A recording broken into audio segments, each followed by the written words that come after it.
샬롬, 예수님을 닮아가는 아침. 오늘 함께 읽으신 말씀은 요한복음 6장 22절에서 40절까지의 말씀입니다.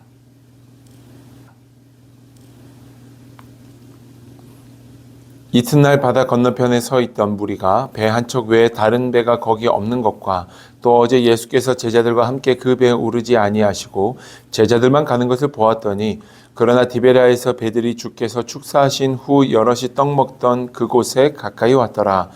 무리가 거기에 예수도 안 계시고 제자들도 없음을 보고 곧 배들을 타고 예수를 찾으러 가버나움으로 가서 바다 건너편에서 만나 랍비여 언제 여기 오셨나이까 하니 예수께서 대답하여 이르시되 내가 진실로 진실로 너희에게 이르노니 너희가 나를 찾는 것은 표적을 본 까닭이 아니요 떡을 먹고 배부른 까닭이로다.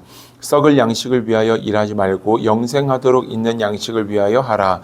이 양식은 인자가 너희에게 주리니 인자는 아버지 하나님께서 인치신 자니라. 그들이 묻되 우리가 어떻게 하여야 하나님의 일을 하오리이까? 예수께서 대답하여 이르시되 하나님께서 보내신 이를 믿는 것이 하나님의 일이니라 하니라. 그들이 묻되 그러면 우리가 보고 당신을 믿도록 행하시는 표적이 무엇이니까? 하시는 일이 무엇이니까? 기록된 바 하늘에서 그들에게 떡을 주어 먹게 하였다 함과 같이 우리 조상들은 광야에서 만나를 먹었나이다. 예수께서 이르시되 내가 진실로 진실로 너희에게 이르노니 모세가 너희에게 하늘로부터 떡을 준 것이 아니라 내 아버지께서 너희에게 하늘로부터 참 떡을 주시나니 하나님의 떡은 하늘에서 내려 세상의 생명을 주는 것이니라. 그들이 이르되 주여 이 떡을 항상 우리에게 주소서. 예수께서 이르시되 나는 생명의 떡이니 내게 오는 자는 결코 줄이지 아니할 터이요 나를 믿는 자는 영원히 목마르지 아니하리라. 그러나 내가 너희에게 이르기를 너희는 나를 보고도 믿지 아니하는도다 하였느니라. 아버지께서 내게 주시는 자는 다 내게로 올 것이요 내게 오는 자는 내가 결코 내쫓지 아니하리라. 내가 하늘에서 내려온 것은 내 뜻을 행하려 함이 아니요 나를 보내신 이의 뜻을 행하려 함이니라. 나를 보내신 이의 뜻은 내게 주신 자 중에 내가 하나도 잃어버리지 아니하고 마지막 날에 다시 살리는 이것이니라. 내 아버지의 뜻은 아들을 보고 믿는 자마다 영생을 얻는 이것이니 마지막 날에 내가 이를 다시 살리리라 하시니라. 아멘. 오늘 함께 읽으신 요한복음 6장 22절에서 40절까지의 말씀은 예수님께서 오병이어의 기적을 일으키신 그 이후의 내용을 기록해 주고 있습니다. 특별히 오늘 본문에 나타나는 무리들의 모습이 정말 대단합니다. 그들이 얼마나 열정적인지 예수님께서 제자들과 함께 가지 않으셨다라는 것을 파악하고 나서는 제자들을 쫓아가지 않고 예수님이 어디에 계신지를 샅샅이 배를 타고 이동하여 찾게 됩니다. 그리고 가버나움에 예수님이 계신 것을 알게 되자 이제 예수님께 다가와서 또 이와 같은 이야기를 나누고 있는 게 오늘 말씀입니다.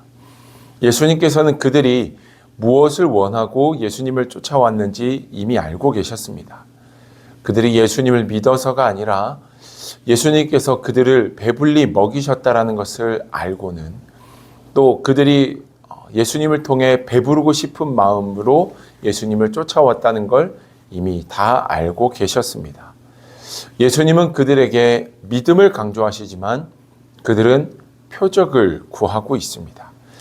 예수님께서는 나를 믿는 자는 영원히 목마르지 아니할 것임을 얘기하시며 나를 보내신 이의 뜻을 행하기 위함이다. 예수께서 이 땅에 오신 것은 하나님의 보내심으로부터 시작되었음을 이야기하며 예수님께서 자신의 삶이 어떠한 삶인지를 철저하게 이야기해 주십니다. 그러나 이들은 결코 깨닫지 못합니다. 그들의 열정만 보자면 그들의 열정은 제자들 저리 가라의 열정을 가지고 있는데 그들의 믿음은 정말 형편없는 믿음의 모습을 가지고 있습니다. 카일 아이들먼이라는 사람이 쓴 팬인가 제자인가 라는 책이 있습니다. 그 책에 보면 이런 문구가 있습니다. 팬은 단순한 열광을 진정한 헌신으로 착각한다.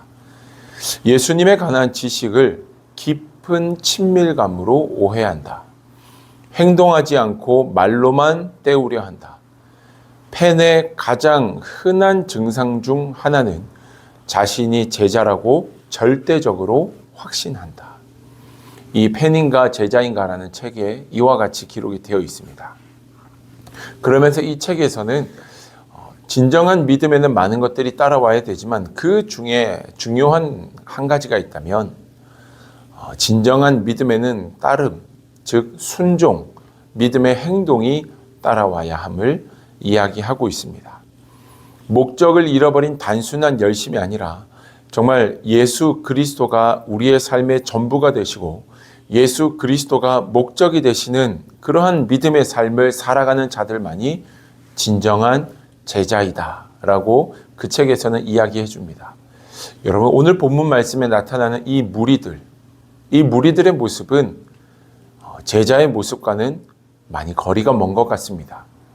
만약 오늘을 살아가는 우리의 모습 속에 이 무리들처럼 예수님이 나의 목적과 나의 꿈을 이루어 주시는 그런 분으로만 단정 짓고 예수님으로 인해 배불리고자 하는 목적으로 그 주님을 쫓아가고 있다면 우리 또한 제자가 아닌 이 무리들 중에 한 사람에 불과할 것입니다. 사랑하는 여러분, 예수님이 우리의 삶의 목적이 되시고 예수님이 우리의 삶의 이유가 되시며 예수 그리스도 그 복음이 오늘을 살아가는 우리의 삶의 진정한 기쁨이 됨을 경험하며 고백할 수 있는 우리의 믿음, 우리의 신앙 될 수 있기를 주님의 이름으로 축복합니다. 우리가 물론 교회 안에서 맡겨진 사역들이 정말 많이 있고 해야 하는 일들도 참 많이 있지만 우리에게 있어서 그 어떤 것보다 중요한 것은 믿음임을 기억하시길 축복합니다. 어떠한 목사님께서 설교 중에 그런 얘기를 하셨는데요. 지금 있는 교회들 가운데 성령 하나님께서 역사하지 않으셔도 교회에서 일어나고 있는 일들 중에 90%는 아무런 문제 없이 돌아갈 것이다 라고 이야기를 했던 것이 기억이 납니다.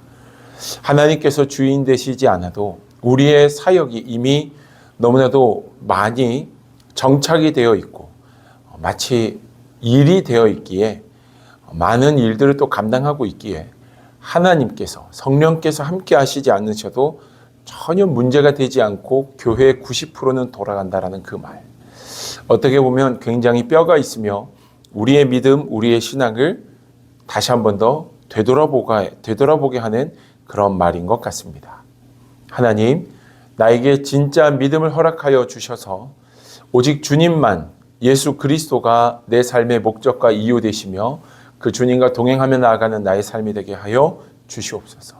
배를 불리고자 쫓아갔던 무리 중에 한 명이 되지 않게 하시고 배가 고프고 어렵고 힘들다 할지라도 예수면 충분합니다라고 고백하며 믿음의 길, 제자의 길을 걸어가는 나의 삶이 되게 하여 주시옵소서.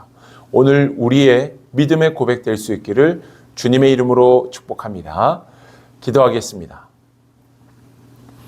좋으신 아버지 하나님, 오늘 이 말씀을 통하여 예수님을 쫓아왔던 이 무리들의 열정이 그릇된 열정이었고 목적과 방향을 잃어버린 열정이었던 것을 말씀을 통해 깨닫게 하심에 감사합니다. 주님께서 원하셨던 것은 믿음인데 오늘 나의 삶 가운데서 주님의 말씀과는 상관없이 나의 배를 불리기 위해 또 나의 삶의 목적을 이루기 위해 주님을 쫓아왔다면 우리의 연약함을 용서하여 주시옵소서. 더 주님을 잘 믿고 더 주님께 영광 돌리는 자의 삶이 되기를 원합니다. 우리 가운데 함께하여 주시옵소서. 성령 하나님의 능력과 은혜가 충만한 이 하루가 되기를 간절히 원하오며 예수님의 이름으로 기도드립니다. 아멘.